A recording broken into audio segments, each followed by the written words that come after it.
இந்த உணர்வை மனிதனை மழுங்கடிக்க செய்வது எது? இந்த முழுமையான அந்த ஆடை விஷயத்துல கை வைக்கிறது. இதுதான் அவனுடைய வலிமையான ஆயுதம். அது சிக்மண்ட் ஃப்ராய்டு பாத்தீங்கன்னா மனிதனை ஆராய்ச்சி பண்ண சயின்டிஸ்ட்ல ஒரு திறமையான சயின்டிஸ்ட், சைத்தானிய சிந்தனை கொண்டவன் தான். ஆனா அவனுடைய அந்த ஆர்குமெண்ட்ஸ் கரெக்டானது. அவன் சொல்றான், மனுஷனுக்கு இருக்கக்கூடிய அந்த உணர்வுகள்லயே பவர்ஃபுல்லான உணர்வு எது அப்படின்னு கேட்டா காமம் தான். அவன் சொல்றான் நிர்வாணம் தான். இதுதான் இருக்கிற உணர்வுகள்லயே ரொம்பவும் வலிமையான இது. அப்போ அதை கையில எடுத்தோம்னா மனுஷன் வீழ்ந்துருவான். அப்போ ஒருத்தனுக்கு சாப்பாடு இருக்கு, ஒருத்தனுக்கு விபச்சாரம் இருக்குன்னா சாப்பாடு கூட அவன் மறந்துடுவான், விபச்சாரத்துல போய் உட்காந்துக்குவான். அது அதை விட வலிமையான. ஒருத்தனுக்கு விபச்சாரம் மட்டும் நீ தொடர்ச்சியா கொடுத்துட்டே இருந்தீங்கன்னா அவன் அதை ரிசீவ் பண்ணிட்டே இருப்பான். அவனுக்கு சாப்பாடு தேவையில்லை. அதனாலதான் இப்ப இன்னைக்கு உலகத்துல என்ன பண்றாங்க, இன்னைக்கு எந்த நாட்டிலுமே வெள்ளக்காரன் அத்தனை செலவு பண்றான் இண்டஸ்ட்ரியில. அதெல்லாம் எந்த தியேட்டர்ல ரிலீஸ் ஆகுது அந்த படம்? எங்கேயுமே ரிலீஸ் ஆகுது, எங்கேயுமே ரிலீஸ் ஆகுது. ஃப்ரீ அதுக்கு எடுக்கிறான். அவங்க செலவாகதா இல்ல, காஸ்ட் ஆகுதா இல்லையா? ஆபாசம் படம் எடுக்கிறது எடுத்து ஏன் ஃப்ரீயா விடுறான்? எந்த தியேட்டர்ல ரிலீஸ் பண்ணி காசுலாம் பார்க்கறது? அவனுக்கு என்ன நல்லா தெரியும், மனித குலம் நாசமா போகணும், ஆபாசம் பரவலாகணும், அது எல்லாம் மொபைல் போன்லயும் கிடைக்கணும். இப்போ மொபைல் போன் மட்டும் இருந்தா பத்தாது, நெட்டும் வேணும்.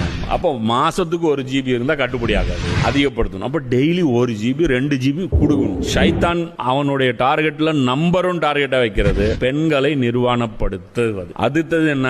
பெண்களை அந்த நிர்வாணமான நிலையிலேயே வெளியே கொண்டு வர வைப்பது, ஆண்களை அவர்களை நோக்கி வைக்கிறது. இந்த மூணுல இந்த விஷயத்துல கமிட்டடா வச்சுட்டானா உருப்படமா. ஒரு ஆம்பளை நாசமா போகணும்னா விபச்சாரம் போகும். தவறான பாதை தான் மனிதர்களை அதிகமா இருக்கு. விபச்சாரத்துல பொறுத்த வரைக்கும் எப்பயுமே பாத்தீங்கன்னா அதுல ஒரு போதை ஏற்படுத்திட்டே இருக்கும். கல்யாணம் பண்ணிடுவான், கல்யாணம் பண்ணவங்க கூட விபச்சாரம் பண்ணும். அதனாலதான் இஸ்லாத்துல கல்யாணம் பண்ணி விபச்சாரம் பண்றான் அப்படின்னா அவனுக்கு எதுக்கு மரண தண்டனை? ஏன்னா அவனுக்கு நியாயமான அவனுடைய தேவையை பூர்த்தி செய்வதற்கு வீட்டுல அல்லாஹ் அவனுக்கு ஏற்படுத்தி கொடுத்துட்டான். அதை தாண்டி நீ விபச்சாரத்துக்கு வர்ற அப்படின்னு நீ இந்த உலகத்துல மனிதனே கிடையாது, நீ மிருகம். அப்ப இந்த மிருகத்தை அடிச்சு கொன்னுறணும். இது வாழ்றதுக்கே அன்பிட் அப்படிங்கிற. அப்போ இது எல்லாம் எவ்வளவு சென்சிட்டிவா பாக்குறான். இந்த திருமணம் ஆனதுக்கு அப்புறம் விபச்சாரம் இன்னைக்கு எடுத்தோம்னா திருமணமானவர்கள் எத்தனை பேர் போன்ல விபச்சாரத்தை பார்த்துட்டே இருக்கான். அவனுங்களால மூளையே வேலை செய்யாது. அவன் பிசினஸ்ல டெவலப் ஆக மாட்டான், அவன் படிக்க மாட்டான், அவன் டெவலப் ஆக மாட்டான், அவன் வீடு வாங்க மாட்டான், அவன் உழைக்க மாட்டான், அவன்